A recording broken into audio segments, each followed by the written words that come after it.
Hello and welcome to episode 21 of Discourse in Magic. This was a very exciting episode for us because we got to record in one of our favorite places on Earth, Sorcerer Safari Magic Camp, with one of our favorite people on Earth, Shawn Farquhar. Fantastic magician. He has traveled the world, performing in all different sorts of places for all different sorts of people. He's fooled Penn and Teller twice. He's won FISM twice, and he's got some amazing stories from the road and some amazing tips on how to achieve greatness. Yeah, it was awesome to sit down and record with him. He is packed with stories, and if you want to actually learn how to win something like FISM or fool Penn and Teller, he gives us actual tips on to how to do those things and really how to make sure that you know your audience and that you are performing magic appropriately for them. If you are listening to this right now and it is still August 2016, you have an incredible opportunity. If you tweet to us to @MagicDiscourse and you tell us either what you like, what you don't like, what you want to see more of, what you want to see less of, or anything about this podcast to give us some tips about how to serve you better, we will enter you into a contest to win a copy of Blackmail by Bobby Motta and Peter McKinnon.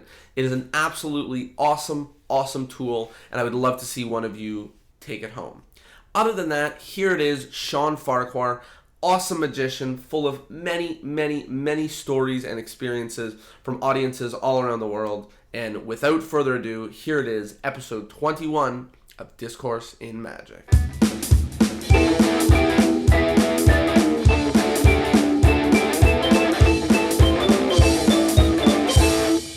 Hello everybody and welcome to Discourse in Magic. My name is Jonah. My name is Tyler. And we are here up at Magic Camp, the one that we've been talking about with the one and only Shawn Farquhar. Hey, how are y'all? We are doing really well. We've so far had an amazing couple days at camp together. Sorcerer Safari, best year ever. Best year ever. Yet ever. Yeah, and it's been awesome as always.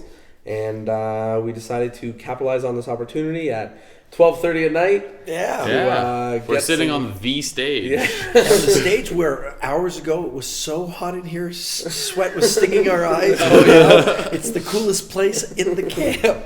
100%. So we are ecstatic to have you here. We've been thinking about you for a long time when thinking about this podcast. Sweet. And I think that it is sort of perfect because we've just watched the virality of your new Penn and Teller thing starting to get some buzz going on. Exactly. Getting close to like $500,000 or something like that. Yeah. By the time this airs, you might be. It was so weird because I posted it and I thought, I wonder. And I had a garage sale that day, and so I went over and we were drinking with my neighbors, and my neighbor goes, "Have you looked at your video?" And I went, "No." I said, "It's like 25,000." I said, "You mean 2,500?" He goes, "No, 25,000." Excuse me, saying, "Go get my laptop." I'm like, "Wow, it's like 32." He goes, "No, it's at 25." "No, it's at 32." It's like, wow. It's like, so it became the whole game in the garage sale, like people checking their phone, going, "Hey, what have another 5K?" Like, seriously, it just seems surreal to me. What about your first one? That racked up. It went millions and millions, and I in my head, and it's hard for me to remember, but it was like 7 or something. It might even been 11. And then the CW network bought it from ITV. Right. And I had a contract with ITV that allowed me to have it, but when the CW, there's whatever you want to call it, circumvented, that's the word I wanted, circumvented the other one, and they just pulled it right off YouTube. It was gone. I was like, what? And now some other guy, Frank Flyman or something, has it up, and he's got like 3 million hits, so it's starting all over again. I'm like, why does he have it? But who is Frank? I don't know who Frank Flyman is, but he's got it monetized, so he's making money off of my appearance on Penn and Teller. But it's such an appearance that, you know, people, it's super exciting for people to come up to me and be like, "Do you watch Penn and Teller fool us?" But it's more exciting when they're like, "Did you see the guys seal the cards?" Have you heard of that Farquhar guy? And I'm like, I've known him since I was like 14. Exactly. Humbling for me too. I had a person on Disney Cruise Line come up to me and say, "I saw the picture of you on Penn and Teller's Fool Us." I said, "Yeah." I said, "Did you see the guy who put the deck of cards back in new deck order?" And I'm like, "That's me." And he goes, no, I don't think so. I'm like, Okay, whatever you say. Kind of surreal going, they kind of see that one image and you're locked into that image of that's who you are. And it's like, it's not me. It was me on one day, like 5 years ago. I remember coming home, we did this tour, Danny Sylvester and Henry Evans, David Stone and I of China. And at the end of the tour, three of us, Danny, Sylvester, Henry Evans and I were going through Seattle, Washington, and then going our ways, one going towards Argentina, one going to California, me going home to Canada. And as we come through security, this guy just stops and goes, stop. And I'm like, what did we do wrong? Coming back from China, just stop. And I was like, yeah, and I feel like kind of the spokesman for the three of us because in China that was like helping out, and I knew a little Chinese and the culture. And the guy goes, "I know you," and points at me, and I'm like, "Oh crap! What did I do wrong?" He says, "You fooled Penn and Teller." And I'm like, "Oh my God, really?" It's like Henry looks at me and says, "Well, we're back in North America," it's like, which is kind of cool. Yeah, it's sort of like a little bit of fame, Yeah, a little like, microcosm, a little taste. Exactly, that was the word I was looking for. You look at the fame like people get. I work a lot with like Hollywood stars, and you see what they get, and you're like, oh, I don't want that. Yeah. Not. No. Yeah. Their life is upside all the down, money in the world. That people just snapshot. You get a taste of it when you go to Asia. When we won in 2009, when I won, I brought my wife and my daughter to Beijing. And when you won the World Championship, FISM. The first or second time? Grand Prix. Because I won them both basically in the same year. I won the World Championship for Card Magic, and then I won the Grand Prix World Championship, which is the world champions competing against the world champions in the category. Before that, I competed, and I got 3 trophies, but they were all silvers. So it was like 3 silvers, the gold, and the Grand Prix for That's 5. on the second row of this. Yeah. It's funny.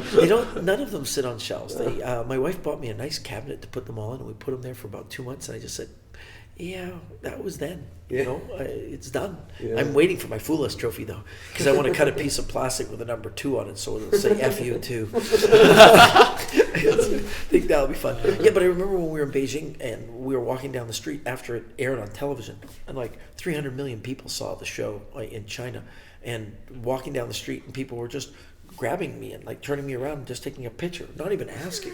And we were in the big palace looking through it, and one person points at my daughter and like, can you take a picture? And I was like, Hannah, are you okay with it? She said, okay. She turns around and they lined up. There had to be 70 people in a line. Like they queued up like, okay, it's time to take a picture with the little Caucasian girl. She's the magic kid. It was like, no, she's got to come now. And people were like really getting angry. It was like, oh, we asked. Now you're going to take pictures. You owe us photos of your daughter. We were just in Shanghai 3 weeks ago, and I finished the show, and the stage was rushed by like 100 people, all taking pictures and wanting group pictures. And Hannah jumps out from the wings because she wants these group pictures. She's like, yeah, rock star on one knee with her fingers up in the peace signs, going, this is me. She's going, I love this, Dad. I just love this. I'm like, really? Because it's not my thing. It's not why I do the magic, right? She's like, oh, this is what I want to do it for. I'm like, awesome. I said, well then, welcome to my world. So let's start moving back in time. We'll start now, and we'll go back to some of the other awards. But you are right now the only person to have fooled Penn and Teller 2 times. Yeah, it's the 3rd season, and there was a pilot one before that, but the 3rd season. And so far in this season, I'm the only guy to fool Penn and Teller twice. Oh, and for him to, call me a rat bastard, a pig dog, and tell me I'll be dead if I ever step on the stage again. Absolutely. And off stage to say that I was one of their favorite guests ever, which was really cool. They said, that must have felt amazing. Really was. Penn and Teller.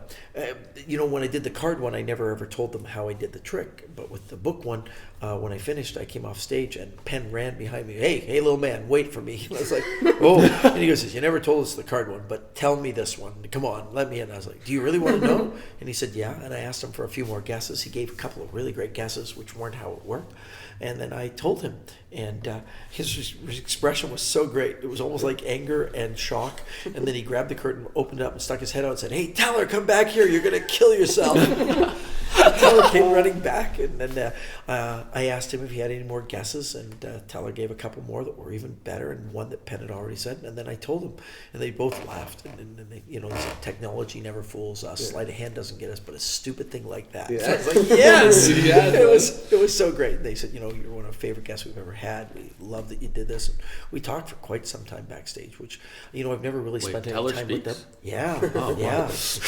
That's a funny story. When once I won the first time, I come home from Malaysia. My friend David Lai produces these amazing shows in Malaysia, and he flew me over there for this private thing that was unbelievable. It was for like Johnny Walker, Black Label for a race car thing. I come home and I am jet lagged because I didn't sleep at all because it was just a party. From the moment I arrived, you're in this big airport hangar with all these Ferraris pulling up. It was like no sleep. Show's over, fly on the plane home, get home, and I crash. I'm on the couch, just crashed. And the phone rings, and I kind of look at it, and Hannah picks up the phone. Farquhar Residence, Hannah speaking. Oh, I'm sorry, my dad can't come to the phone. He's very tired. Can I ask who's calling? Oh, it is not. He doesn't talk. And I'm like, who doesn't talk, Hannah? He says he's Teller, from Penn and Teller, but that guy doesn't talk. And I'm like, give me the phone, Hannah. It's like, have a way, hello? They were in town working a casino, and they invited me to come see the show. And I'm like, oh, my heavens, because I don't know them. I'd love to know them. I mean, I hugely admire them. And so what an opportunity to be invited. Oh, we got you a seat in the gold circle. It's like, yes. So I drive there, and all I'm thinking is, I'm going to die in the car because I'm half asleep, right? The show. I get there, and I'm thinking, what if I fell asleep on the show? That would be the worst, gold circle. There's Shawn Farquhar, the one sleeping in the third row. But their show was so amazing. There was no sleeping at all. But as soon as the show ended, the pressure, just the hours built on me, and they're going, would you like to come for dinner with us? I'm like, no, I'm gonna go sleep in my car because I can't drive home because the whole room is flipping while I'm talking to you. And I went to the car, I phoned Lori, I said, I'm going to just sleep in the car in the parking lot, I love you, and hung up the phone. I went to sleep in the parking lot. It's like, it was worth it. The show was awesome, seeing them was great, taking pics and talking, but That's awesome. yeah. So what's the secret? How do you fool Penn and Teller? That's a loaded question, obviously. Yeah, I don't think either one of them I went in to fool them. That was a bonus. I went in to do good TV. Good TV. Yeah, I really wanted to do good TV because if you do good TV, it gets out there, people see it. And my argument has always been, you work good, you get more work. The best publicity you can have in the world is your last great show. Yeah. Business cards don't mean anything. Press, all the video clips in the world mean nothing compared to when you did the show. If people see your show, they love your show, they book your show. It's pretty much it, in my opinion. And if you do good TV, people will talk about it, and more people ask for more TV. And the first time I almost didn't do it. I mean, I did say no the first two times, and then they told me who, the judge was, and it was Johnny Thompson, and I think he's the greatest magician walking alive today. And to spend any time with Johnson is like a big thing for me, and I just love him like a second father. So I when I heard his name, I was like, yeah, I want to be on the show. I'll be there. I get to talk to him. And I'd held the secret of the signed card and sealed deck for so long, and I had to share it with somebody, and it would be him. And if anybody's going to hold the secret, it's Johnny Thompson. So I was like, this is awesome. And I remember, telling him. It's funny, Penn has a podcast called Sunday School, and on it he talks about us backstage and me explaining the trick. And he said, I've never seen somebody so gleefully explain the trick. It's like, fuck you again. And he's like, he said, Farquhar was so pleased to tell us. And he won't even say my name. He's keep going, it's like, Shawn Farquhar. So it was like, great experience. How do you fool them? Go in with something that's yours. Maybe I'm going to be a little too controversial, but I really dislike when people go with full routines, like 12 tricks, and hey, pick through them, find. It ruins the legitimacy of the awards that the other people are getting. Yeah, and it's a beautiful concept of a show that's so universal. Like lay people and a magician can both watch it, and we get two different pleasures out of it. The lay people get to see a great magic show, and we get to hear these coded messages that we understand. Going, oh, that's so great! Like I love that magic team of rough and smooth, and you're like, yes, that's really clever. And it's so cool to watch. To watch that kind of thing, and then when somebody goes, and I actually agree with you, when somebody does a full routine, or if somebody tries to, and this is another thing, if somebody tries to like sucker out the wrong explanation, fake moves, and add things that aren't necessary to. I was almost guilty of it. If you watch the book test, I was kind of guilty of it because I had in my mind I wanted them to go towards a coloring book, and because it wasn't using a Svengali book, and so I flipped the book purposely like a coloring book at the end to show it blank. But you also handed it to her after. I did, and it wasn't really planned. I flipped through the book, and I even told the director, this is where I'll hold the book, and I'll flip through it slowly, page by page, so you can zoom and you can see all the pages of blank. He said, that's great. And that's where it was going to end. And I was holding the book, and Allison and I were talking, and the corner of my eye, I could see them, and they were fixated on the book flipping, and all that went through my head was, that's not how I want to win. Yeah. I don't want to be that guy that faked him into a move. And I went, oh, why don't you take a look at it, and handed it to her, because I thought, okay, this is how I get out of it quickly. I'll just hand it, because I was thinking maybe they would go, can we see the book? And they could, because it's just a blank book. And I'd go down gleefully, go, sure, take a look at it. Ha! But instead, nothing was happening, and they were really moving towards the coloring book, and I didn't want to win that way. Guess it and be like, no. I didn't want that. That would be a bad win. And so I handed it to her, and the edit doesn't show it, but there were like two gopher's heads. They both came up and looked straight at me, and then they went straight back down. Like I said, oh, and that freaked them out. And they kept that part in, but I don't think the camera was on them when they did their little gopher move, which would have been so great. It made me chuckle. It's so funny because there's a fine line between sort of like the Tamarese method of false solution, where you want someone to believe something for the full extent of a piece before you cut it off at the end, deliver with nothing, and also trying to sucker mentality. Yeah. I added the glasses as a last minute thing. That was my favorite part of the whole thing. I went to a dollar store and bought 2 pairs of readers because I popped them out. I put 1 pair of readers on because I am reading a book. Well, not reading the book, but I'm reading a book, but it's not a book. And I need to read because I'm 54 and I can't read without them.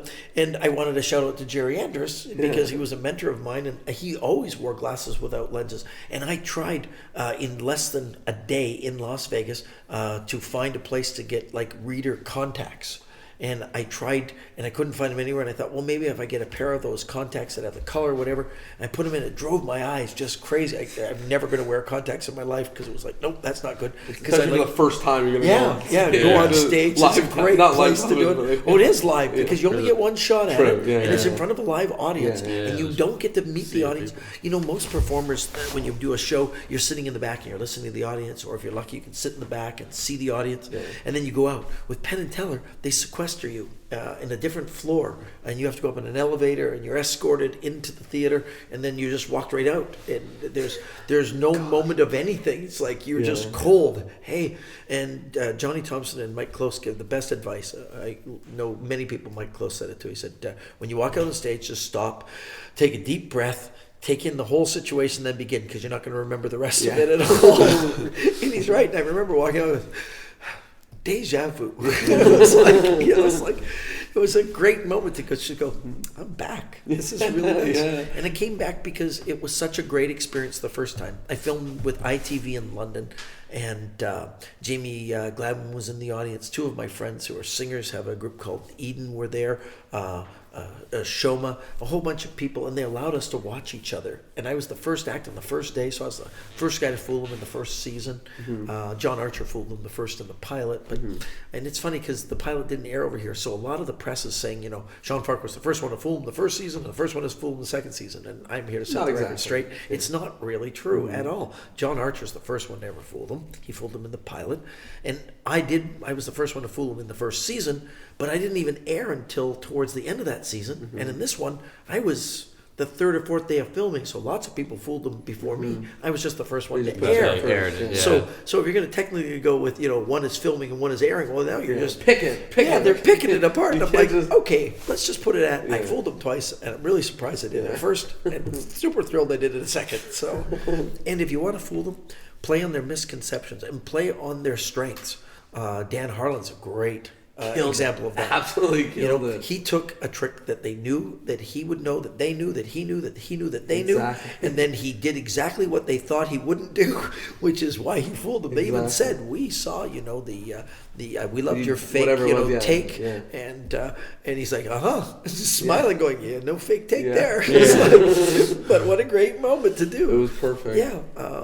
I've enjoyed some of the fools so far this season. Some of them I disagree with. It's like, if you're going to do the fake move, purposely the fake move, just to fake them out, well, that's the coloring book. I didn't want to be that. 100%. You'd think that other people wouldn't want to be that. You don't want to sort of chase them down the road and be like, ha. You can take them and put them on a bus and send them in different directions. Just, that bus has to be a legitimate bus that went for some reason for something. And I also think that you need to, close that solution door before the end of the show, before right? the end.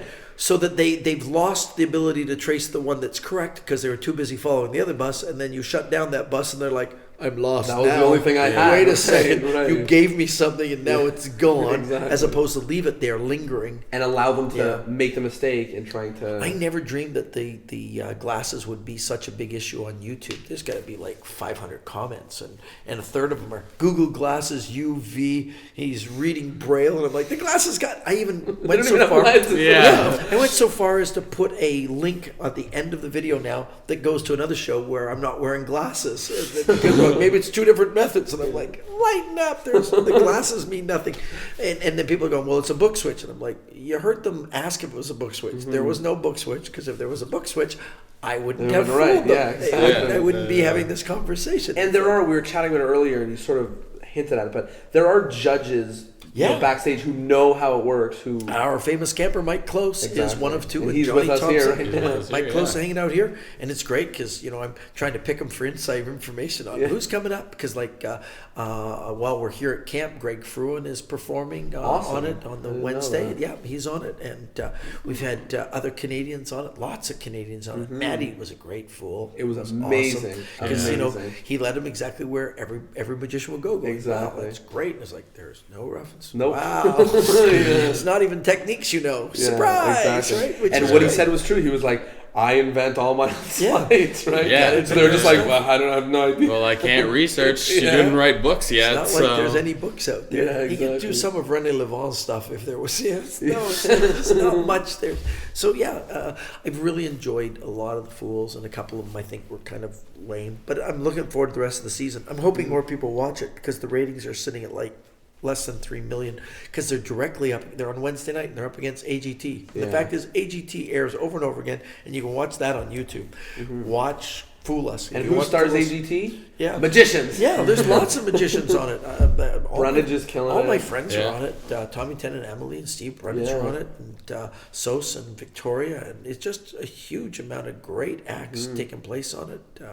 I've been thrilled with it. I think that Tommy and Emily have a chance to just take it right I do too. To the end. They're doing a great job. And I don't know if you've seen them, but when they won FISM, what they did at FISM, they still haven't done that yet, which is the act that won them the world championship that hadn't been won in decades, and they swept it. It was like when they performed in Italy, I just smiled and went, and there goes the award. Yeah. It's like, and they haven't done that part of the routine yet. Wow. So they're saving it. So it's when great. we did an interview early with Brundage, and he was like, maybe the first round I'm gonna match cubes, and he goes, but later I plan on being hung upside down with a timer that's gonna drop me, and if I don't solve a cube in time, that's great. And then he goes, I don't have a method yet. Yeah, I don't have a method yet. That's what AGT puts you under the pressure of this little percolator that it's like, now you have 14 days. Let's, with you and the producer, sit down and brainstorm and now come up with a solution.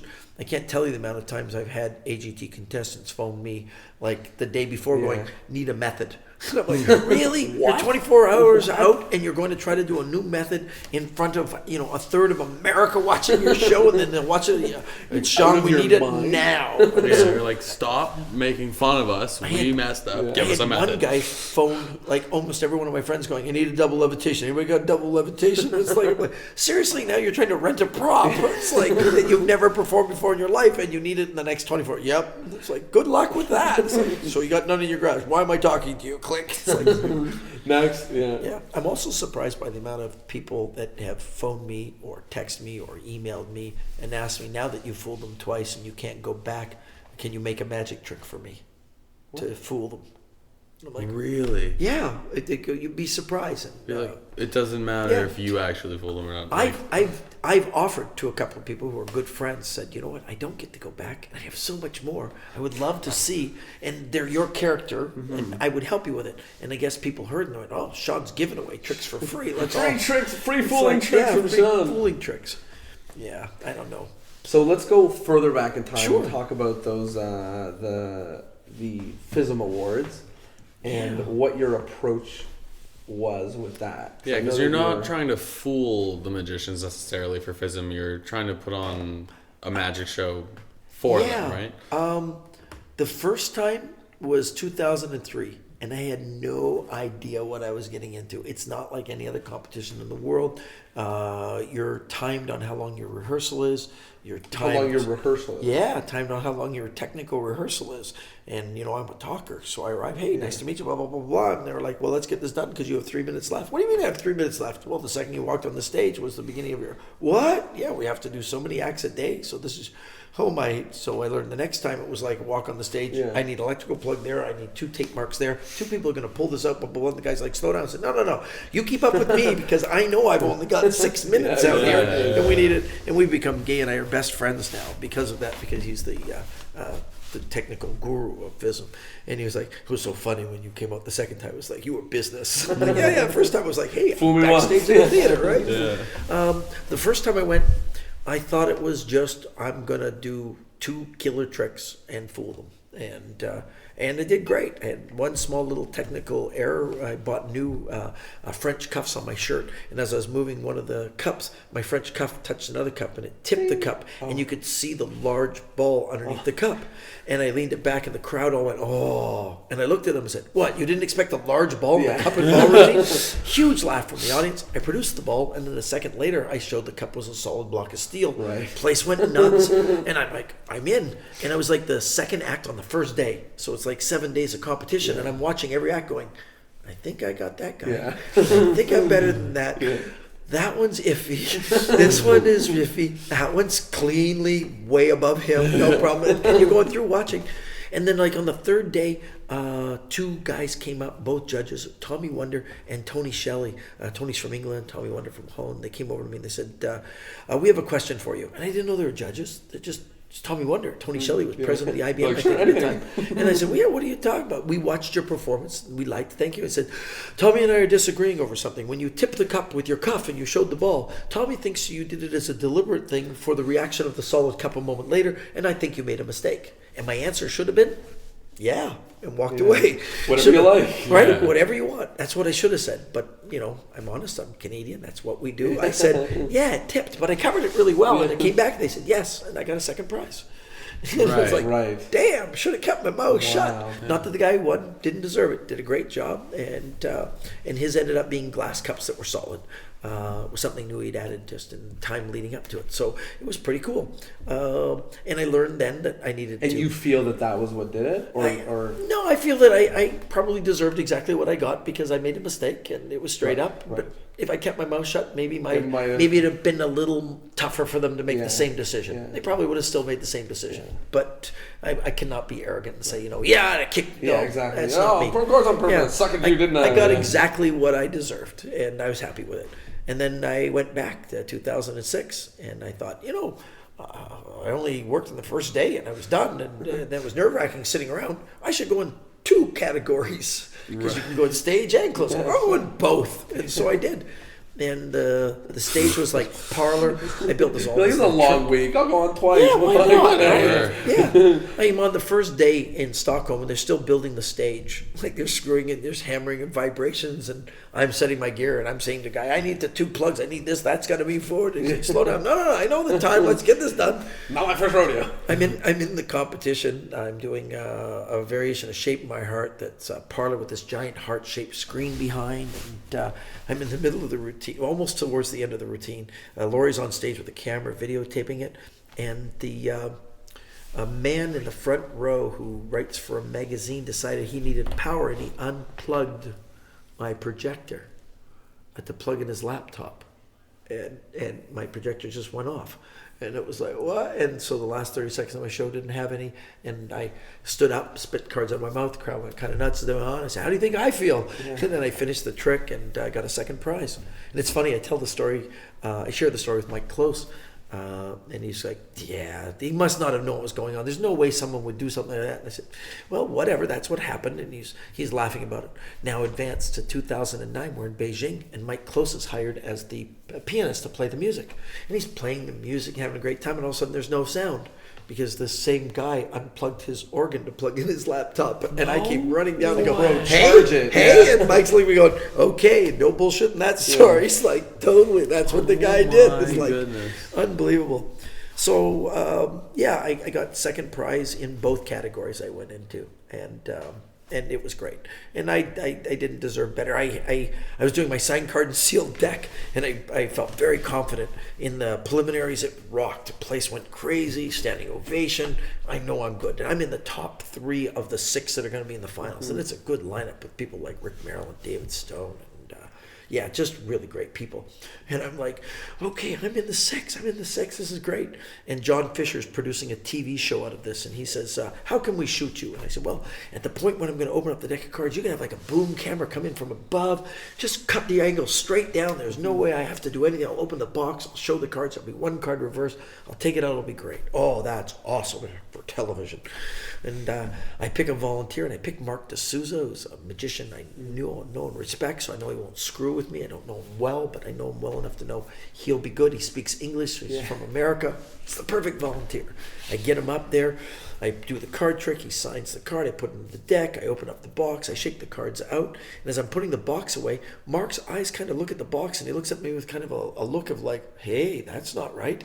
And I'm like, and I look in the box, casually kind of peek, and I can see the signed card still sitting in the box, and I have no idea why. It's like what had happened was the decks had been pressurized on the plane, so they curved one way, but some curved one way and some curved the other. So when you introduce a signed card into a deck that wasn't the original deck, and one is facing the opposite way as the other, that card can just float right out. And that's what it did. It just stayed in the box. And I'm like, and of course, there's nothing you can do to save it, because I told John Fisher to put this camera right on me, burning my hands. It was like, so I cover it, and the audience goes crazy, but it's not the trick that I did to get into the finals, and so I get a second prize. And I'm like, you're getting used to it. Getting used to second prizes. So I got 2 that was funny, because the president of the Stockholm Magic Club, which is also at the time the president of the FISM, they have like a presidium, but they have a president. He's announcing the awards, and he goes, second prize in close-up from Canada, Shawn Farquhar. And I come on stage, and as I walk up there, he's holding the trophy, and he goes, and you are? And I went, Shawn Farquhar. And he goes, oh. And I said, the silver, they just called my name. He goes, are you sure? And I'm like, yes. I mean, in front of like 2,500 people cheering, and I take the trophy out of his hand, and they had like an Olympic podium, the 3 levels. And I walked to my number 2, and I held it up. The crowd went crazy. So then I go backstage, and I go run back around and sit in the audience, and they go, in parlor category, silver medal to Shawn Farquhar. And I run up the stage, and I goes, hey, remember me? And just grabbed it out of his hand and walked over, held up 2 above my head. I was like, yay! My kids in the audience whistling and screaming. It's like, remember me. It's like, it's like, who are you? I'm the guy who was, they called my name. I'm pretty sure they called, I didn't make it up. I mean, yeah. No ID? Yeah, you want to see? Yeah, so those were more like, I had a German judge who gave me a super, super low score because he didn't think I should do a card trick in a parlor category. He said, if you got in cards, I give you high marks, but I gave you very low marks, which resulted in me getting a second prize. And he said I looked like a clown in a purple suit, and But that purple suit was intentional. Yeah, I was totally intentional. I wanted to stand out, because you go there, there's 150 magicians on stage and 70 something in close up, and they're all wearing black. It was like I wanted to look different. And who's better, the 3rd guy in the black suit or the 7th guy in the black suit? Exactly, and that was intentional. And then I sat there and went, look, Shawn, you've done this 2 times your way. Maybe you should do it FISM's way. And so I changed my act and made it, I did the close-up show where there wasn't a big table I didn't sit behind. There was no lapping. There was nothing like that. I would always thin table so you could see I wasn't switching cups. No table for the card. And it was like, I'm going to put a big bloody table just like everybody else. I'm going to sit behind it. I'm going to, put the camera down on it. I'm going to do what FISM does. I'm going to wear a suit. And then I won. And it's like, yeah, I guess sometimes it's good to play by the rules as the rules are set. Cater to your audience, right? Cater to your audience, absolutely. No sense going in and telling dick jokes if you're working in an elementary school, right? It's like you want to do what you do for the people, and that's what entertainers are. We're chameleons. We adapt. You have your show, the one you want to do that's for your soul. And I know those artists will go and say, well, if it isn't what I do, then I will just do it and they can live with it. I'm like, yeah, but it's not really, we're entertainers. We're entertainers. Yeah. I want to be an artist, and I think magic's an art, but I think that... We're not musicians, you know what I mean? But even musicians, like a band's favorite song might not be the one that drives the crowd crazy, and they're like, heck, we Actually, gotta do that's what. a good point. Yeah, That's a lots really of good times point. bands play songs they don't hate, like. they hate, The one that hit yeah. on the radio is not the song they love. Like, okay, we'll play it 7 times. And for the next 30 years, they're going to play that song and hate it. Yeah. But they're going to do it They're because gonna do that's where the gig and the money comes from.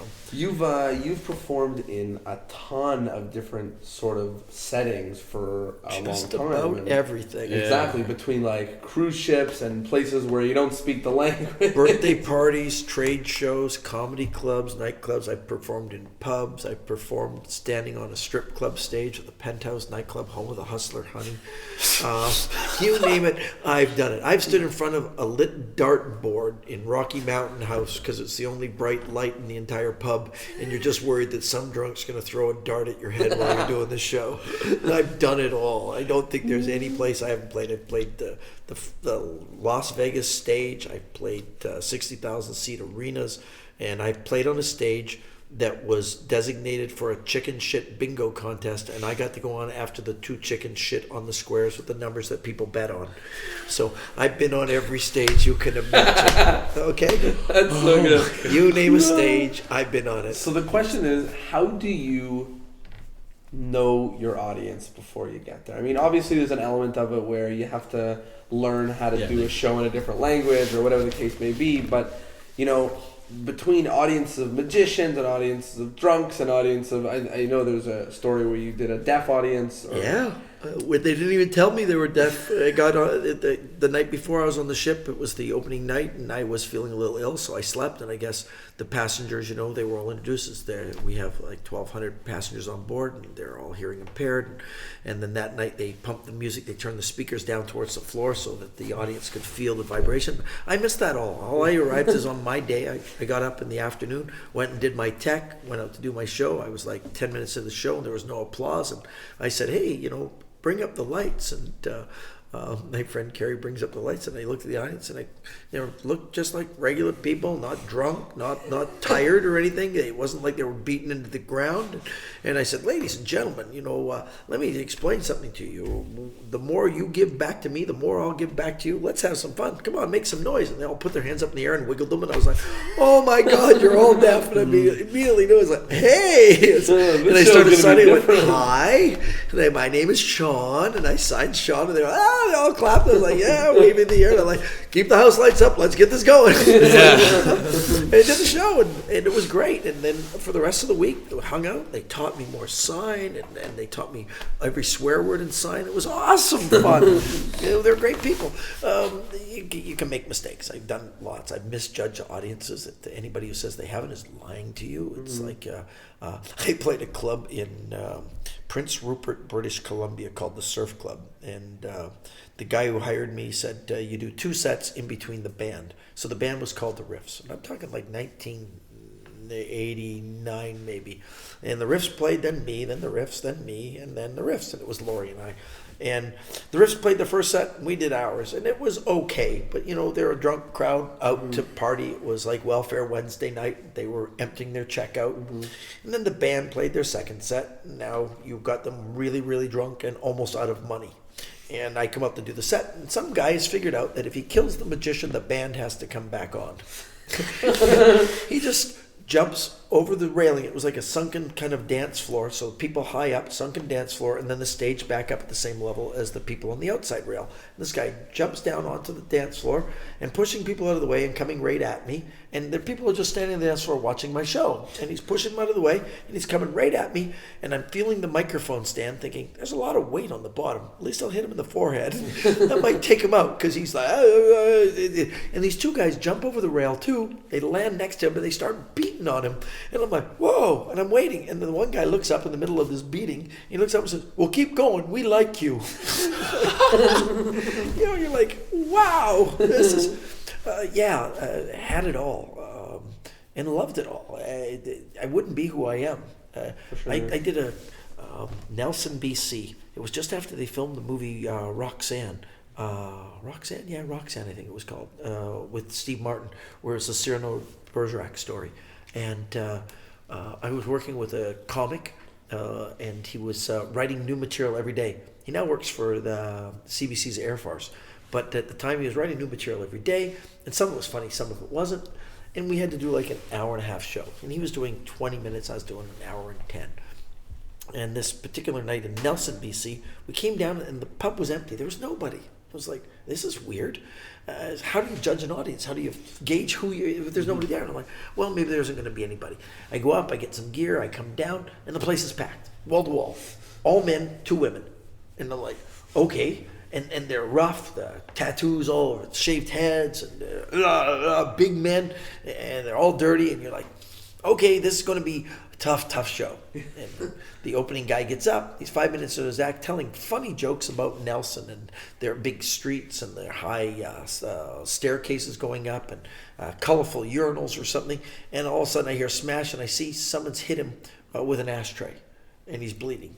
And he says, F you, and all of a sudden, bam, he's hit with a beer bottle. And he leaves the stage telling them to screw themselves. He doesn't need this job. Shawn, you're up. Exactly. And I go out, and the bartender screams over, we want the full 90. And I'm like, asshole. It's like, and I immediately, suss the situation. I'm like, oh, okay, they're throwing crap. And so I said, ladies and gentlemen, let me start. I had a cockatoo in the show. His name was Sidney.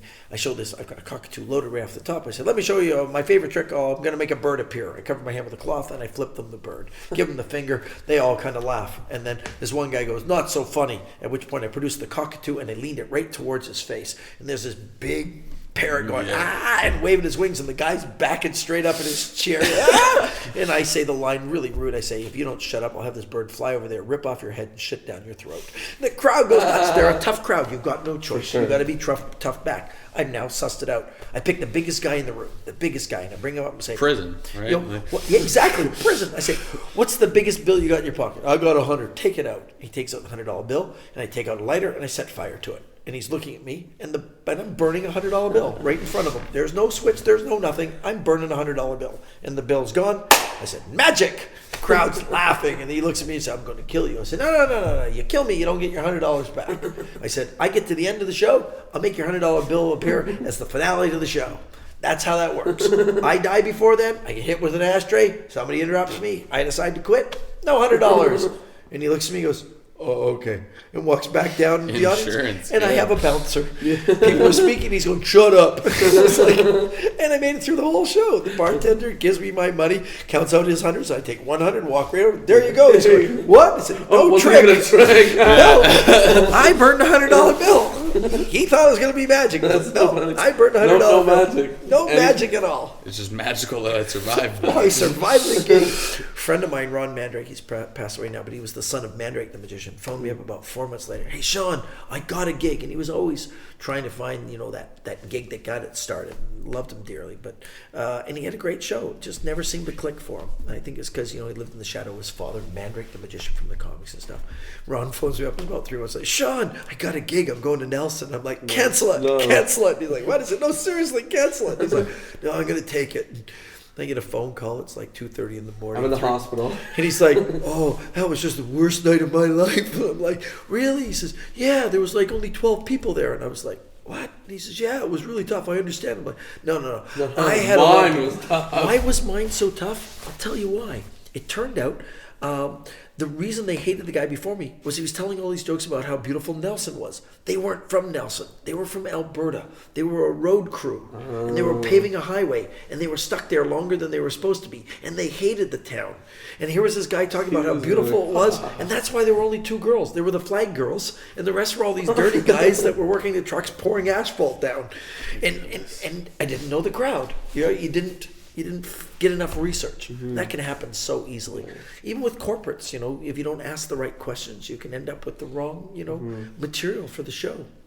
So how do you what's the secret aside from doing the wrong thing too many times? Research and learn from your mistakes first and foremost. So many people don't learn from their mistakes. Come on. You see the guy do the same trick over and over again thinking the audience will change. Yeah. The audience doesn't change. I put material in all the time. I bury it somewhere in the middle of the show. If it works, then I find where it goes forward or backwards. If it doesn't, it's gone. Money spent, money done, life goes on. Exactly. But research. Look at what works for other people. Knowing your character is probably the most important and the hardest. Once you know who you are, you know what tricks work for you. Then you have to find out if the audience will accept those tricks with your character. And when I go to like Asia, it's like I learned how to count to 10 because I was going to do the Bargatze's variation on the Fred Cap's bill count. And it was like, I need to get to 13. So I learned to count to 13. And I learned... Like, I'll learn 14. If you learn the language too perfectly, it's no good. Because then you're a clunky speaker. Well, they go and say, "Oh, well, look, he speaks it, so that's not." But I would learn enough that you sound like an idiot, and then they're like, "Oh, look, the dog can talk." It's a great job. He does tricks too. I have a funny story of maybe it was not last November, maybe the November before. I went to Tokyo, and it was my friend Toto has a magic bar, and Toto's celebrating his anniversary, and he brought over Andrew Goldenhirsch and Max Maven and myself, and we were like the gala show. And Max speaks Japanese fluently, as good as any university professor. And Andrew speaks Japanese well, and I can introduce myself. Konnichiwa, watashi wa Shawn Farquhar desu. Canada kara kimashita. That's, hi, my name is Shawn and I'm from Canada. That's it. And card o tote kudasai. Please take a card. That's what I got. Sinbaka means Starbucks. Oh, really? That's all I know. I thought Simbaka would be like the Lion King. Simbaka. Pink pajamas, penguins. So we get there. Penguin in Nevada. Exactly. Max Maven says, well, let's decide the order. Shawn, I think you should go first with the limited Japanese, then Andrew, and then I will close. And it's like, that's awesome. Great idea. And I'm great with it. And I get out there, with my little pigeon Japanese, and they eat me up. It's great. I'm just having a great time. They love me. I pick a lady who's fully dressed in full traditional Japanese kimono with a little bun, and she's holding a dancing handkerchief, freaking out. And I'm like, I do Shape of My Heart with Toto's special playing cards that were given to everybody in this theater. And they're standing, cheering and clapping, and I'm like, and then Andrew does his set, and by the time Max gets on, it's late into the evening. They've been drinking, and the applause, and Max is going, I think the order was wrong this evening. So the next night we get to Toto's bar for another one, and Max says, you'll close, and my handkerchief doesn't go as well as it does because I just get some guy who just holds it like, yeah, that's great, and Max is like, no, we were right the first night. Whatever you want. Not a lot of people will tell you when they suck, but I got no problem with that. It happens once in a while. It's like if you don't suck, then you don't get better. It's like end of story. Yeah, research. Know what who your audience is. Feel them out. Go and listen to them before the show. Go out and hear what they're. That's the great thing about corporates is they arrive. They usually at a cocktail party. I try to convince them. I always try to sell them on a close-up show first. I'll come a half an hour into your party. I'll work for half an hour at your party, and then I'll disappear. You'll have your dinner. When the dinner's over, I'll come out and do a big show because I know people's names. Then I've already picked out which watch I'm going to steal. Yeah. Who's the jerk in the group? Who's going to be the picky guy? I know my audience, right? I do the same thing when I go to camps. I tour camps. I'm like, staff show first night. That's awesome. Staff show first night because the whole camp's on my side, and I do my show at the end of the week. And they're like, you're coming up. I want you to do the show at the beginning of the week. And I said, no. At the beginning of the week, I have to win over my audience. And the thing, at the end of the week, I'm doing magic with them all week. They just love you. They love me. They're your family. And I'm like, you want the show to be perfect. They're like, wow, you're right. I do know. it my way. I'm doing this. I used to do children's birthday parties, and they say, oh, our party starts at 2. And I said, I'll be there at 3. They're like, what? I said, I don't want to be there in the first hour because families are going to be late. I'm going to be standing there with, with my case waiting, and kids are going to be asking me questions. Do a trick, do that. It's like, no. I said, I'm going to do my stuff. I'm going to get out. I'm going to get out before the presents get there because even Santa Claus isn't there when the presents arrive. It's like, I know when to leave. I don't need your cake and I don't need your hot dog. I just want to do my spot. When I come in the door, I will walk in the door. I'll walk to your living room. I'll put down a case. The kids can all sit down. Then you can leave, order pizza, you can time me. It'll be 45-minute show. I will do 15 minutes of balloon, and I will be out that door at the hour mark, guaranteed, with the check in my hand, because you're going to pay me when I walk in the door. Thank you for coming, savior of the people with children. It's like, there is your check. Any other questions? Yeah, I plug it down, boom, I do the show, and I calm them right down so parents can see, wow, how calm they are. And I loved it with boys. I'd make like swords, and I would say, now the rules are, I say freeze, everybody stops. When I say go, everybody goes. Everybody sword fight, and they all sword fight, freeze, and you do it almost immediately. They stop, and they go, look at the control I have. And the parents are like, look at that. They go, go! Exactly. They go crazy, they go freeze, and they all stop and say, and now everybody attack the birthday boy. And they all attack the birthday boy, and I go, good night, and I leave. And just pandemonium with all these kids. And they're like, please say freeze just one more time. Please. And it's great, but the parent comes right to the door. You go, oh wait, freeze, and they all freeze. Now everybody sit down and wait for the cake. And they look at the parent. They're like, I love you. It's like, thank you. You're like, call me next year. Yeah, exactly. Oh, I used to do so many birthday parties. I bought my first house with birthday party money. And everybody go, oh, why would you talk about stuff like that? Because it was the best training ground in the world. I learned how to relate to kids. Look at tonight, the kids going crazy, and you calm them down, get them to go right to quiet and do a trick. And then they all let them have the energy to scream and then quiet them right back down again. You're a kid once, you know that. For sure. You can't tell the kid to shut up for an hour. It's not going to shut up for an hour. And just what you were saying before about explaining exactly how it's going to go down and just, knowing your own material and less so material and more so like your system and you're the thing that you developed and just being like, okay, I can do whatever you want, but here's the thing that worked the last 100 times. Yeah. I've had where people came in and said, we want you to do this order. And I said, everything is wrong about what you've said. And you have hired me and I will do what you want, but it will be a dismal failure. 100%. And I will take no responsibility for it at the end. In fact, I will even say, please welcome the producer out for a round of applause if you want. And sometimes they go, yeah, I'm good with that. And it's a dismal failure. And people go, well, why would you do that? I said, because I want to get paid. They're paying me. I'm getting paid. And I'm a whore. I do this for a living. And you can't always pick and choose. I've gotten better at picking and choosing. And I can tell those ones way in advance now. And I go, no, I'm not interested. Sorry, I'm booked. Even when I'm not, I'm at that point where I can turn down shows, but I try not to. And not all of them were money. I just went to... Do you want magic? Yeah, I went to Sri Lanka because a guy wrote me a wonderful letter saying, I want to raise money for a hospital in Kandy, which is a province. And it was like, yes. He says, we're going to raise $1 million. If we don't get $1 million, I'll be very disappointed. I went over and they raised $1 million. And I went and saw them building the first, floor of the hospital. It was very exciting for me. Yeah, what a powerful moment. A lady the other night, she wrote me, I'm working on a Hulu original show now called Shut Eye with Jeffrey Donovan and Katie Strickland and who else is in it? Isabella Rossellini. And what does that have to do with magic? The main character is a washed-up Las Vegas magician turned psychic. It's going to be a great dark series. Cool.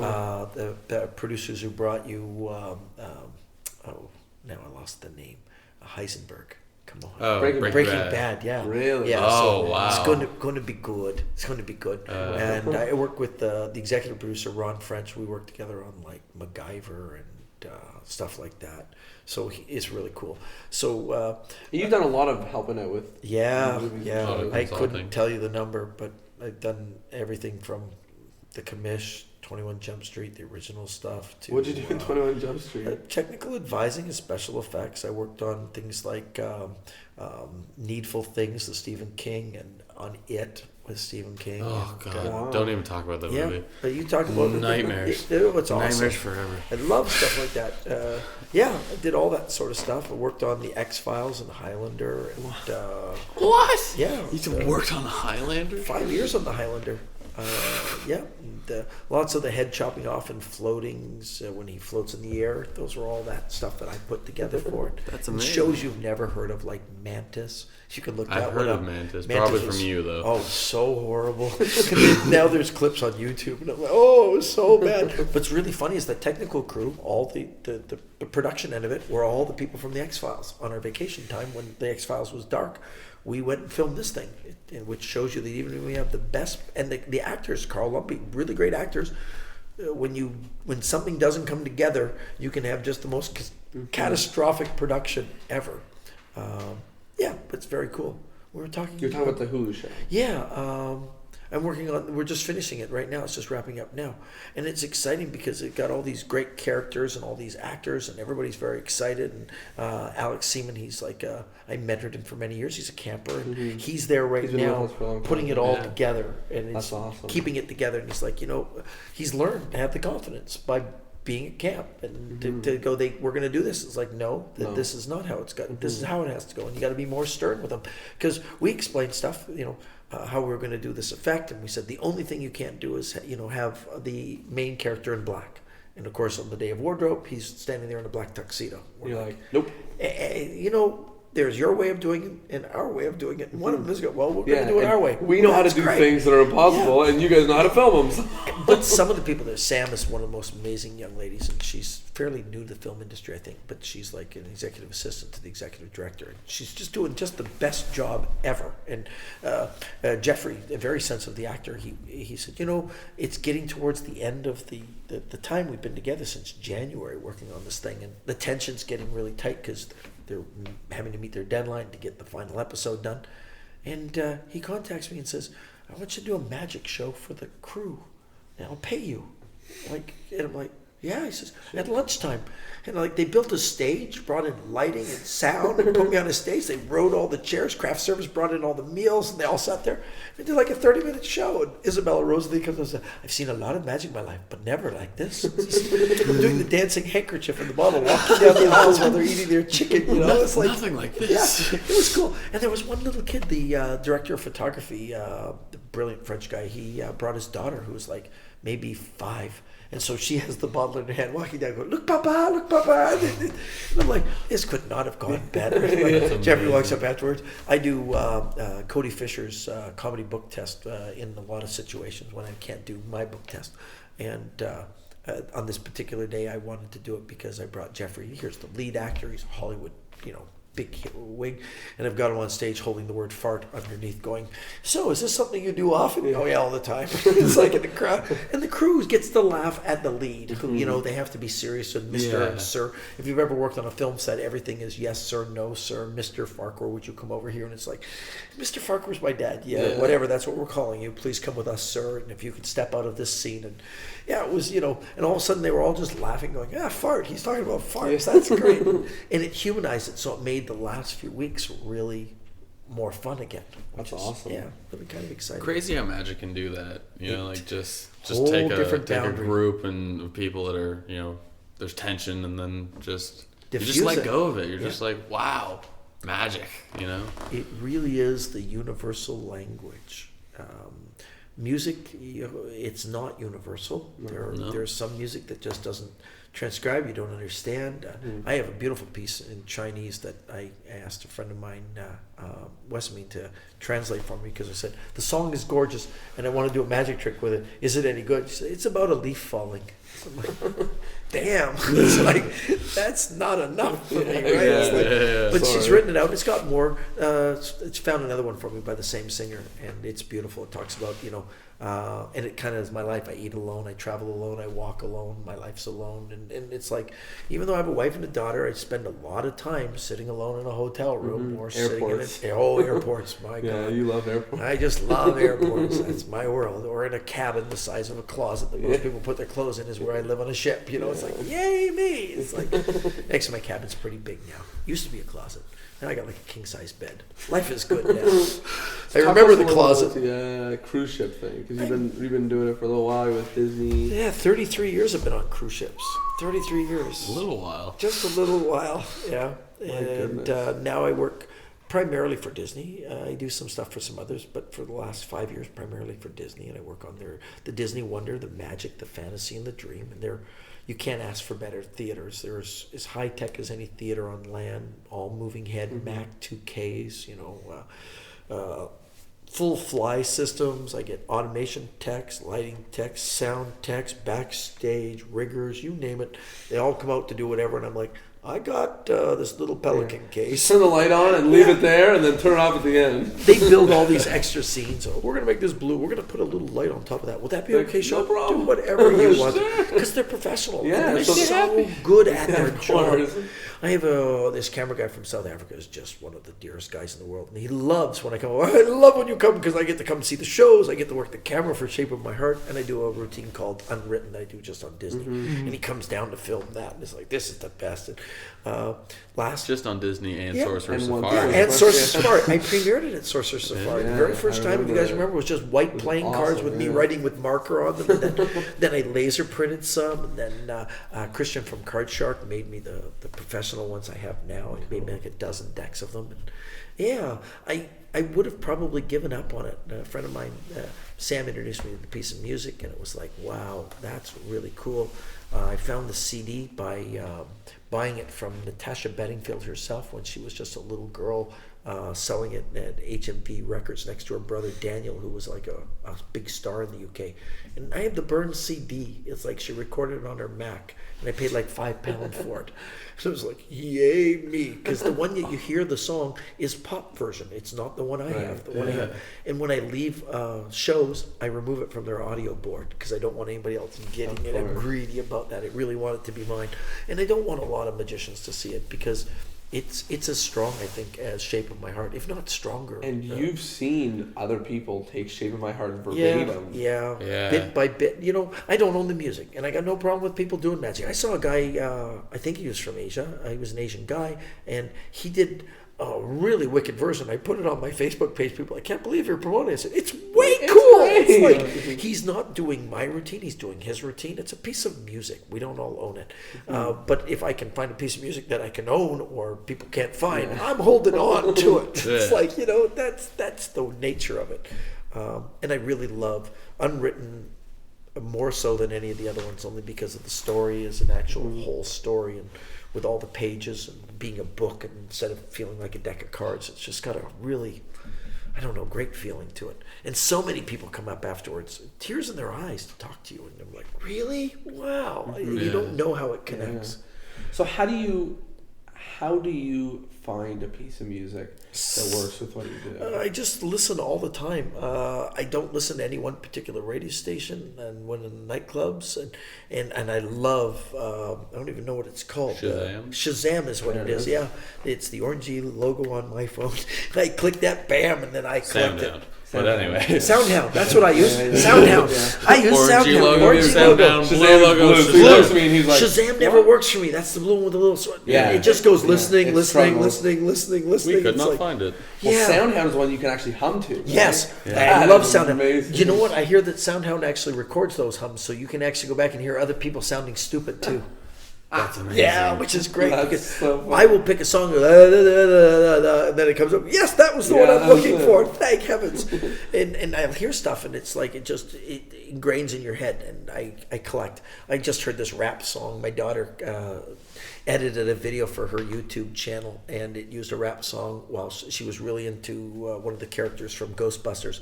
And the lyrics are 10% luck, 20% skill, 15% concentrated power, will, 5% pleasure, and 50% pain, 100% reason to remember the name. And I was like, that is intense. I really, for me, that's what our life is, right? There's 10% luck and 20% skill and 15% concentrated power of damn will. It's like 5% pleasure and 50% pain. That really is what we're doing. And it's like, first time I heard it, she was editing. What do you think? And I said, I need to know where the song came from first, then I'll tell you about your editing. It's like, and I carry it. If you were to ask me when I'm wearing my hoodie here at camp, it's in my pocket at the moment, written down on a piece of paper to remind me over and over again, because that's how I find stuff, is that I write it down, I look at it, I make notebooks. I've got notebooks going back to the 80s.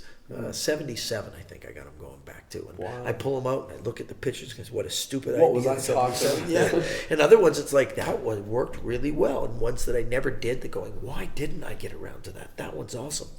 And so, same with music. I hear a song, it sticks in your head, and you want it. It's like, you know, I was so impressed on HEG. Victoria and Sos came out and did that If I Were You, I Want to Be Me Too. Yeah. And it was like, it's only been out of 3 weeks, and they started with, who's that sexy thing standing in the mirror? And down she appears in the mirror. It's me standing in the mirror. And I'm like, wow, that was quick, right? Yeah. The whole thing. Kudos to them. I'd be at it for the next year and a half. By the time I have a trick made for the song, it's no longer a popular song. Yeah. You have to pick something that's already finished. Well, I do the rope trick to At Last, you know, Pavel's Walking Knot. And I was working at the time on the Highlander, and Jim Burns is like one of the watchers. And he's like the chief watcher in the show.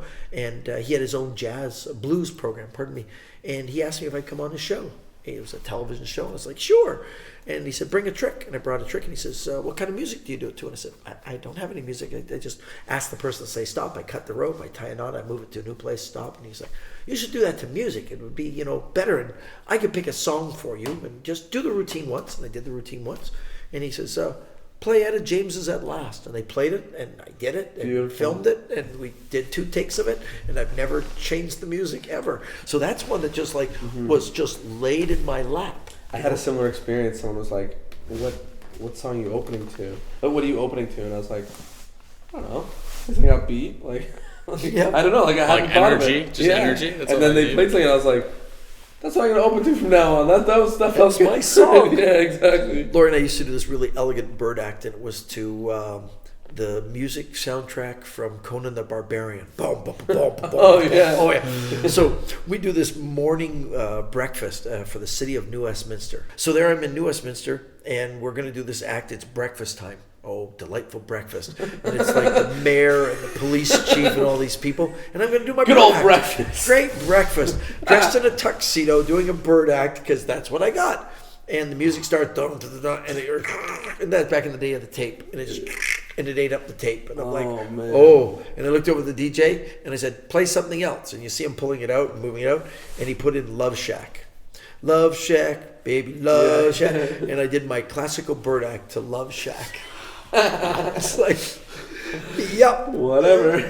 I said you're only as good as the last show you did. Yeah, I didn't get a lot of work for a while. New Westminster was dead to me. Although I did steal the chief of police watch that day, and as I was leaving the city, I got pulled over for driving a little too fast. And the police officer took my driver's license registration, went back, he comes back and says, hey, are you the magician that took the police chief's watch today? I said, yeah. He says, okay, drive slower. But that was awesome. Yay! You had a couple funny stories about watch stealing. About some of the crazy things you've done. I've had some pretty wild watch steals. I've stolen some. I've got non-disclosures, which I can say when we're just talking among friends. I can put it this way: I stole a watch off a very famous political figure before he passed away. And when I stole his watch, the security officer was standing next to him, and he looked at me. And normally you get that great, wow reaction. Instead, this political figure looked up at the security officer and said, "Aren't you supposed to see things like that?" So I think it's a pretty solid reaction. I did a private party, and I steal a watch. The guy's got like a solid gold president-style Rolex. I steal it. It's got a Jubilee band. I steal it off, and as I steal it off, I feel pieces of the Jubilee band dropping on the floor, and the band is crumbling in my hands, and I put it in my pocket. I'm like, oh no, and I'm looking down. There's several links on the floor. He's not noticing. I say, let me finish this trick. I finish the trick. I say, thank you very much. It's really nice. And I start to dismiss them, trying to get the crowd to move away, and I turn to the and said, perhaps we could talk for a few minutes. I have something I think you'd be interested in hearing about. It's really cool. 1 second, I dropped some cards on the floor. I reached down, I pick up the little links, I put them in my pocket. Come with me, and we go down a hallway and down. Like, I got good news and bad news. Yeah. I said, look, first, I want to be really clear. I've done something that was kind of weird, and I'm willing to pay for it. Don't worry. I'll pay whatever the costs are. But I stole your watch off your wrist. He goes, no way, wow, that's awesome. Yeah, but what happened was it broke. He goes, oh, yeah. No, it was already broken. I actually stitched some thread through because I wanted to wear it tonight. I guess the band had broke, and he sewed his watch band together. So when I popped it, the thread broke, and it fell apart. And I was like, just fear running through you're my like, body. pieces of your watch. Oh, yeah. I had one in Burnaby. That was a fun night. We were at the Severn's nightclub. Lori at the time was friends with a guy named Dale Walters and his girlfriend, and Dale Walters was best friends with Michael J. Fox, and so Dale and his girlfriend dated, and Michael and Lori and my wife, and they would go out to movies and nightclubs and things like that, and then she married me instead. Well, I bet she regrets that. Anyway, on this one night, Michael J. Fox is in the audience, Dale's there, Laurie's there, and I'm doing a routine, and I need everybody's attention. So as I go through the crowd, I do a couple of times. At that time, I was doing solid deception. I hadn't learned Omnideck from Jerry yet, so I was doing solid block of cards from Paul Harris. And while doing it, I would steal the watches. And I had like 5 watches. I was going to get up on the stage and go, ladies and gentlemen, your attention, please. And you're not going to get everybody in a nightclub. No. I go, hey, listen up. I have your watches. Great reaction. Shut up or you don't get them back. Then quiet. Hand out the watches. I hand out the watches. Welcome to my show. I'm Shawn. We're going to have some fun. And I was a different character, kind of caustic and a little rude. But that was because I was working really tough clubs and in bad situations. So I'm holding up the watch, blah, blah, blah, blah. I hand back the watches. I go, well, ladies and gentlemen, welcome to the show. I'm Shawn Farquhar. And this guy goes, hey, what about my watch? I'm like, I didn't take your watch. I don't even know you. We haven't even met. And he's like, I had a Rolex. And I'm like, of course you did. Yeah. And everybody kind of laughs. I said, now on with the show. And he goes, seriously, where's my watch? And I'm like, seriously, I didn't take it. Now you're just having a conversation with one guy at the bar rail who's halfway back. And I'm like, this is not good. And he goes, I'll phone the police. I said, knock yourself out. And I go into my act. And about 20 minutes later, in come the RCMP. I'm like, oh my goodness. Wow. Show stops. I'm asked to come off the stage. I'm talking to the RCMP and I'm going, I didn't take his watch. Why would I take his watch? All these other people, I gave them back. I never even touched. Did I do a card trick with you? No. And it's like, but you have no defense. Yeah. And I said, here's my thought. I'll bet you showered before you came tonight. You took off your watch and it's sitting on your bathroom counter. I'm going nowhere. The police are going to be here. How far do you live? I live 10 minutes away. Go home, see if the watch is on the counter. Come on back and apologize to me. And we waited about a half an hour. He never came back. You know he found his watch and just decided not to come back. Yeah. And the cop sat with me and I'm like, when are we going to give up on this and I can go back? Did you finish the show? No, I was done. The club was on full swing and I'm sitting like a criminal on a bar rail with two RCMP officers. Goodness. I was in Grand Forks, BC. Justin Starr Gilbert. You probably know Justin Gilbert as Bro Gilbert. He's a technical advisor and did the phenomenal video series with Paul Harris. So he used to live in Grand Forks, BC. And he would come and watch through the side of the hotel into the bar to watch the show. And he worked at the movie theater and we'd go and see a movie, popcorn. Yeah, he was a great kid. And I helped him a lot with his magic when he was young, when he was Canada's #1 warlock. That's a great title, right? I guess you call yourself a warlock. It's not hard to move up the ranks. Yeah, but it's kind of hard to get booked at any of the church camps. It's like you're limited to the birthday parties you can do too. So I'm doing this place in Grand Forks, the Grand Forks Hotel, and it's full house. And I'm doing good. I'm feeling good. The audience is great, and all of a sudden you can feel the coldness of the audience from the back moving forward. And it's two RCMP officers just walking up the center, very slowly, looking at people. And it's like, and now there's no humor and no energy, and everybody's gone quiet. And the one police officer says, well, go on, funny boy, keep going. I'm like, what? Like, funny boy? It's like, I'm like, hey, why don't you come up and help me? What? He said, come on up. So I said, And he says, you got a lot of nerve. No, come on up. We'll have some fun together. I got big balls. And I pull out these sponge balls. I'm funny boy, you're funny boy. I pull out these sponge balls. I got big balls. Here, hold one in one hand. Hold one in your other hand. I'll make them both go to one. Boom, they're done. Yeah, that's very funny. He puts them down, walks off the stage. He's about 6 feet away when I said, hey, do you want your watch back? The crowd goes nuts. I got the crowd back. And he walks up, just takes it out of my hand, looks at me like I'm an idiot, and walks off the stage. I'm like, have a good night. And I'm back in control. We're back. And I do my end of my show. And the next day I'm driving out of Grand Forks. And they pull me over, and it was quite a long lecture about how I should respect police officers, which I do. Just don't be a dick at my show and stand up and, suck the energy out of a room. Yeah, what does that have to do with anything? It's not disrespectful. You made them part of your thing. It was totally wrong. and I apologized profusely while on my knees at the back of a car in Grand Forks, BC. That's gotta be the bar. You're like, I'm off of cops and near security guards. And I'm good. Yeah. You got a certain level right there. It's good. I had a guy on the East Coast. I stole the watch, and as I stole his watch, it was funny because he had like a breast wallet. So I stole his breast wallet first, and then I stole his pants, took his belt. No, I took his watch, and when I moved him over, I felt a second wallet. Who has two wallets? This guy. Police officers. They have one for their badge. Oh my goodness. I didn't even think of it. I just thought, second wallet. And I reached for it, and he grabbed my wrist and twisted my arm right over, and I went to the ground, and he held my arm above my head. You're trying to rob me. And of course, the audience had already seen one wallet go and one watch go, and I'm showing it to them. And now they're like, oh, look. No, actually, he's on the ground. It's like, that guy looks like he's going to get hurt. And then, my arm was sore. Oh, and there's one I haven't shared.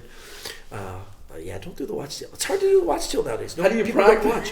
I used to practice with a towel, a long towel rolled up, and I bought dozens and dozens of watches. I learned it when we were in South America, off of a street kid, and then and a guy named Eric Elkheim from California in like 1983 showed me first, and then I got on a world cruise in '86, and I got a better understanding from these South American street kids that showed me. But I would buy just a ton of cheap watches, in Caribbean ports with all the different clasps, put them all on one long towel, and then undo them.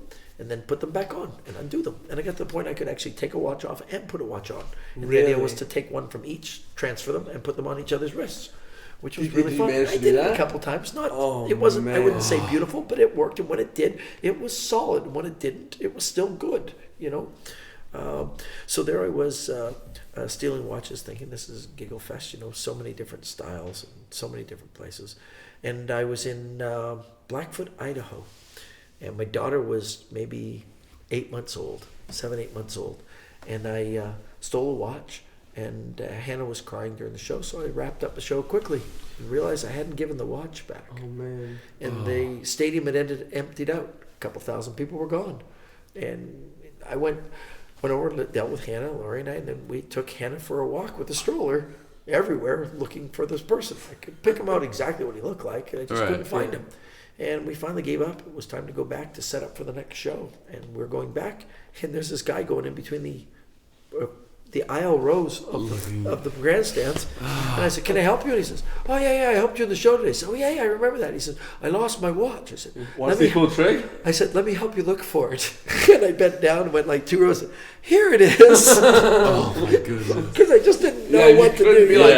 Hi, I'm a real asshole. And I had it, and I wanted to say, "Hey, I've been running out looking for you." And it was like, no, that's not good for him. This is better for him. Yeah. If it's found, he'll feel comfortable. I feel better.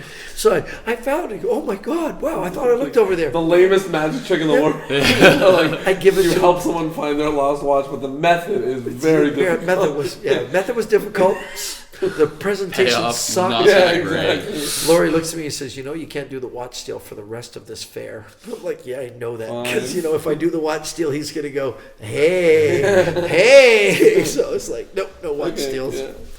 Yeah, I got plenty more watch stories. That's awesome. Come and go. Before we wrap up, you got a mic in your hand, and magicians and maybe other people interested in the art listening, anything you want to tell them? If I give words of advice, words of wisdom, I get a lot of emails when people say, "Hey, I want to be just like you," and the first thing I write back is, "Don't," because be just like There's you. There's already one of me. Yeah, be just like you. Don't be like anybody else. And it's the hardest lesson. It took me forever. I was Lance Burton, Channing Pollock. I was my dad. I was Kreskin. I tried to be anybody else. And yeah, it's great to emulate and see what you love in those people, but find out what it is that you love in them. Not the trick, but them. Find out what makes them who they are, why they are who they are, and then find out who you are and if people are going to like it or not. The hardest lesson to learn is to find out who you are. And once you do, you can find all the material in the world for you. You'll know instantly. That's a trick I can do. That's a trick I won't. And you won't be buying those drawers full of tricks because 100%. They were cool because I've got not a drawer. I've got 2 rooms above a garage filled with that crap. Yeah. That's a great trick, but it wasn't great for me. Right. It was, and I look at it, and a lot of it's learning. I look at those tricks and I try to apply the principle to something else. But there's only so many principles in magic. Read more. Yeah. Read the Fitzky trilogies. They were produced so long ago, and yet still as relevant today as they were then. Read Ken Weber's book, Maximum Entertainment. Really great stuff. Read. Read is good. I've got close to 10,000 books on magic at home. I will never read them all as long as I live. I don't have... You also don't need to buy them anymore? I never have to buy, and yet I still buy books. I just bought Tony Clark's new book on show business. I got copy number 263 out of 1,000, and I'm going to read it on the plane to Alaska. Read, be yourself, and always treat magic with the utmost respect, because this is like, I tell people, it's not my hobby, it's not my profession, it's my mistress. It really is. Wow. Magic, I go to cruises with her.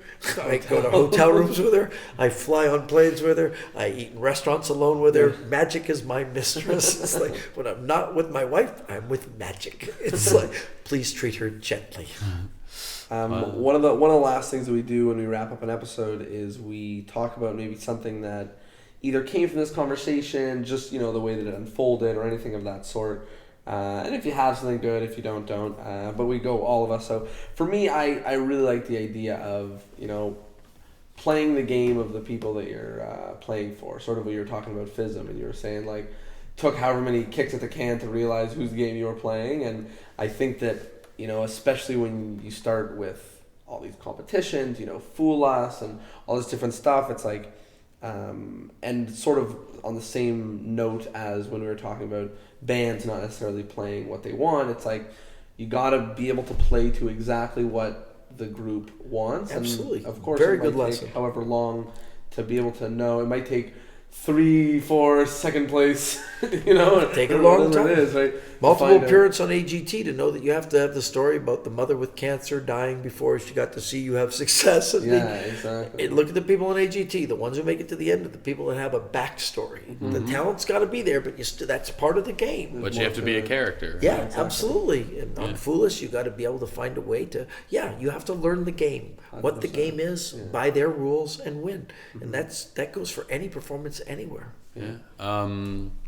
For me, I thought it was very interesting when you were talking about Unwritten and the Fort Minor song, Remember the Name, because those two songs seem to be sort of very personal to you, and then you use them for your art in a very personal way. And also, I mean, you told the story about how sometimes the music just goes, but I like the idea of shaping a performance with all the senses, not just the material of the magic that you're going to do, but the lighting and the sound and the way you dress and all that stuff. Also, I just wanted to say, I said Sinbaka means Starbucks in Japanese, but I think that's Chinese, and Staba is Japanese. Those are the only things just in case people Google it. Just in case people are like, hey, as if we've got fans that are going to reach out to us and go, you made a mistake. So I just want to be clear, it doesn't mean the Lion King? No. It could, yeah. I might have been lied to. Somebody in high school told me that. They just recently did this video series, the Magic Summit. I actually watched it. Yeah, awesome. And I talked about music, and to make magic more memorable, it has to resonate with you. Mm-hmm. If it's just a song, they're going to know it's just a song. Mm-hmm. It has to resonate. It has to have some sort. It has to speak to you, and when it speaks to you, the audience will realize it. That you can pretend all you want to, but they're going to know. It takes something very special, and when you find it, it's every time you perform it, you feel that emotion, and the audience will respond to it. It's a good thing. Yeah, that's awesome. Do you have any final thoughts? Maybe something from this conversation that you think is particularly important, or something? No, I think the thing I find most interesting is that I didn't know you guys had a podcast. And I am so impressed that you have a podcast. And then I've talked to several people who are like, yeah, they have a podcast. I listen to it religiously. And I'm like, I'm going to go home, download all your podcasts and start listening. Awesome. Because I've known you guys since you were kids. And now I'm seeing you going, we got a podcast, we got a following. I'm like, that's really cool. I mean, maybe that's my fault that, I'm so busy doing what I'm doing. Right now we're 20 episodes deep. Yeah, you're sweet. Months. Yeah, so that's 20 episodes in 3 months? Yeah, 1 week. It's like 1 a week when we launched before. Well, good on you. Okay. Well, then I don't feel so bad that I've sort of missed out. Well, that's what I'm saying. Like, don't worry. It's 8 years. It's fresh. It's fresh. But I seem to miss a lot because of my work schedule that I lose things. And people go, I've been doing that forever. And I'm like, okay, maybe I should open my eyes to all the people around me a little bit wider than what I do. So I'm really excited to actually sit and listen because you ask good questions and it's a great feeling. And I love when it becomes like the communicative kind of thing and you're out to share. Because a lot of them are out to bitch and gripe. I find these podcasts where it's just about why do they do, and I'm like, you got no interest in that. Yeah. Our art is small. We're a small community. As big as we may feel we are, we're really teeny, tiny. I was just in China. I did a seminar for the Chinese government. Selected 100 people to come to listen to Juliana Chen and I talk, and they picked 3 Chinese nationals who are phenomenal magicians in their own rights. A friend of mine, her name is Sharon, who does a whole act based on Mulan, and I mean, you've never seen anything like it. She makes arrows appear with her toes as she shoots them with a bow. Yeah, it's cool. And we're sitting there, and I'm going, what do I tell people from China about how to develop magic? And it was like, oh, I know exactly what to do. I'll talk about, different methods, because a lot of countries fixate on the method being the most important part. And so it became a whole different discussion. And then when it was done, they were coming going, oh, I remember a podcast about what? And it is such a small world. They're setting up their VPN so that they can sneak out of China and grab information and bring it into their country. And I'm like, that is so wicked. And they're like, oh, we have all your videos. I'm like, you don't have YouTube. Yeah, but we have all the videos. Like, that's awesome. We are a tiny community. Exactly. And we're trying to, you were just talking about the idea of method, and we're trying to, when we came into it, we were like, sort of what you were talking about having 2 rooms full of tricks, we were like, everyone's sort of buying tricks and talking about methods, and we just think that there's so much more to it and so much more to dive deep into the art, that the more that we can get people having these conversations that we're having, better will be. The better will be. I did an experiment over the last year and a bit. I haven't really told a whole bunch of people, but my experiment was exclusive. It was YouTube. My vanishing bottles. Have you seen any of the vanishing? Oh yeah, bottles? every single one. And they're not all the same method, right? Yeah, they're all different. Yeah. But the lay people think it's the same method, and a lot of magicians think it's the same method. Like a multi-phase routine. The whole idea was, how many times can I do the same effect with a different method? And to prove that method didn't matter, it was about the effect. And when they said, oh, well, I think it's a jacket. Well, the next one I'll do without a jacket. Now there's sleeves, no sleeves. Well, there's people around them, no people. So it was like I just kept eliminating. And it was this... Shawn floating in free space. That's what it was going to be, in a big black hole with a bottle just going naked, standing there going, God, with a little fuzzy... I wanted to do one, and it was going to be coming out of a shower. And I wanted to come out of the shower and just have a guy, whoa, and just kind of cover my hands up and go, what are you doing? What? Is a vanishing bottle now? Right? And then grab a shampoo bottle, and then it'd be like, I go, okay, and I take the towel off to vanish it, and I said, there'd be a big fuzzy mark, like really long, and then vanish the shampoo bottle. And I thought, this will be funny. But the whole goal was to see how many methods. And I mean, some are really simple, and some are like Rube Goldberg beyond, with gears and poles going forward and magnets dropping in. I mean, there are some seriously screwed up methods in there, but they look just as great as the other ones. And that was the whole idea, was how could I create this project where I could vanish the same thing repeatedly? And it took me all the way to Sri Lanka on a plane, and in backyards in Stockholm, Sweden. No, it was in some little town in Sweden. I can't remember the name of the town. And I was hammered at my friend's ranch, just having the best time, giggling my butt off. I don't even know the name of the town, and there goes a bottle. It was really fun, a great experiment, and I want to do it again with something else. Pick some other subject, maybe an appearing something or a levitating something, and just see how many ways you can do the same thing. Levitating might be the way to go, because there's going to be a dozen methods of levitation that are already there, and then I could probably come up with a few more original ones and then just keep nicking away at it until it's random, every single comment of something different, make it the next one. You feed off the YouTube. Just waiting. Yeah, and I do. I really do. Are you gonna challenge me now? Yeah, come on. What do you think it is? YouTube comments is like the garbage of the internet. Oh, it really is. Because nobody ever reads the one just above the one they're writing. It's unbelievable. It's like, somebody wrote, it's 3 books they come down with. Don't you know there's judges, and if there was a 3rd book, he would have been disqualified. And the next comment is, it's 3 books. It's like, really? Yeah. I think you switched the book. Yeah. And somebody comes on, I think Allison is in on it. Yeah. And I'm like, you really don't get the concept of the show. What kind of thing is this? It's fascinating for me. But conversations. That's why I think conventions are so much better than just hanging out online. And I think camp is the best place on earth, because here there is no formality. There is no hierarchy.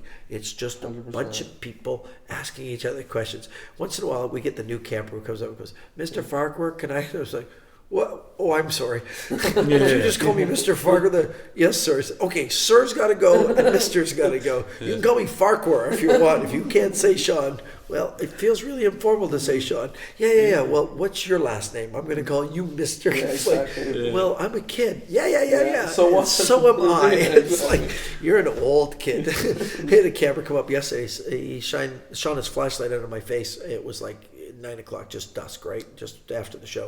And he goes, "You're old and wrinkled."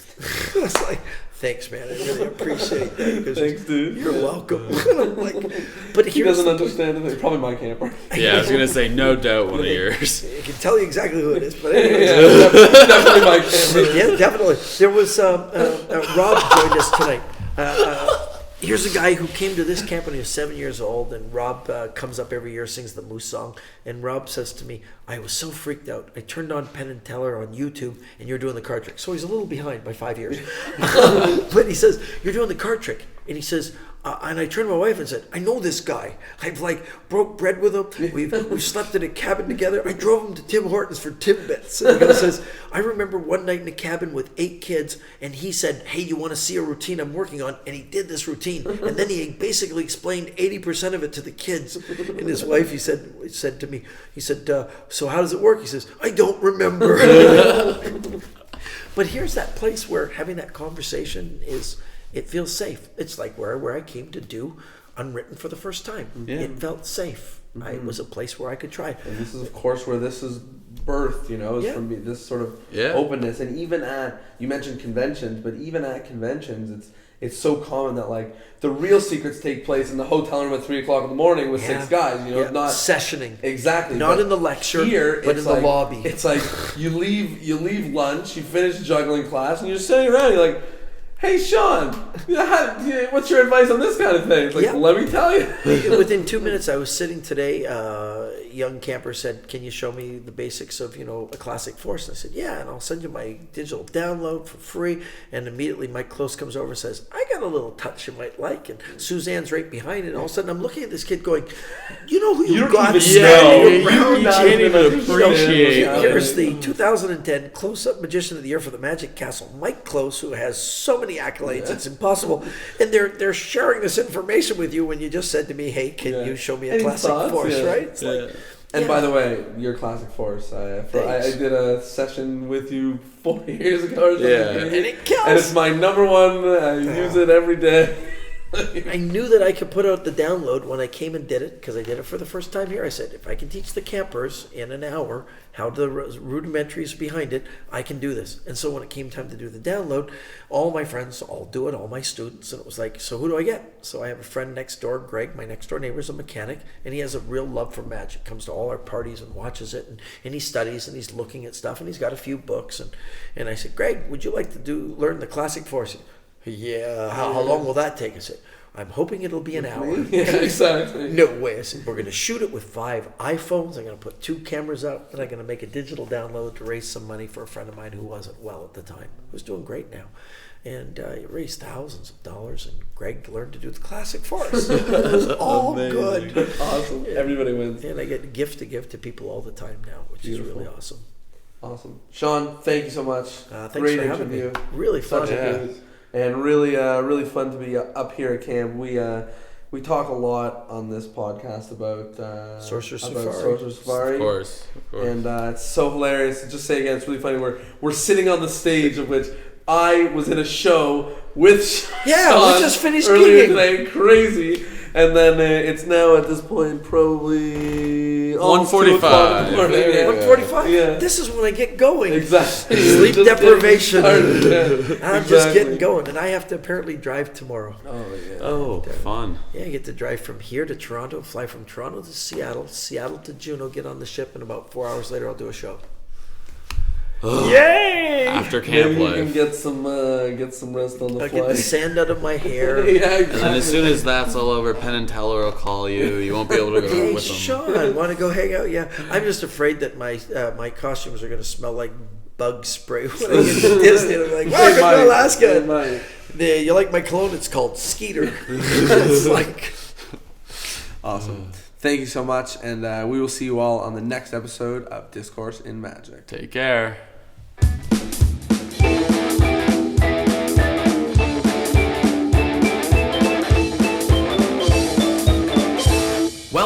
you go. Episode 21 of Discourse in Magic with Shawn Farquhar. I hope that you liked it. I hope that you got a lot out of it, specifically in some of those incredible stories. I find that I learn the most from stories because I'm able to remember it, to a specific time. So there it is, that episode. We had an absolute blast recording it up at Sorcerer Safari. Woohoo! Yeah, plug that maybe 38 more times before the end of the week.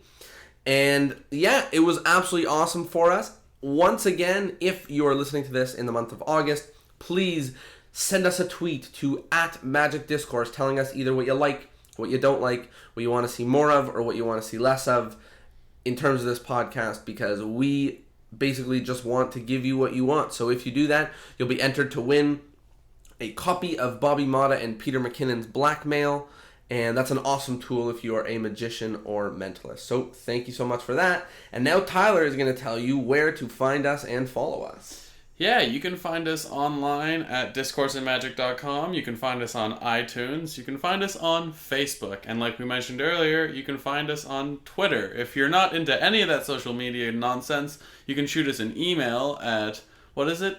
At discourse at discourseinmagic.com. Man, we have too many things. We have way too many things. But not enough things, right? Like, we need more things. Yeah, we do need more things. And on that note, if you're feeling like you want to, you're feeling maybe particularly charitable, then what you can do that would really help us a long way is head over to iTunes and leave a rating. Give it a 4 or 5 star rating. If you want to give it a lower rating, then, instead just send us an email. Yep. But if you do like what we do, it really goes a long way if you give it a rating on iTunes and give a couple words about what you like. Other than that, thank you so much, and I don't know about you, but I'll see you all in episode 22. Oh! Ended on a sick rhyme. Boom! Drop a beat. Owning that. See y'all next week.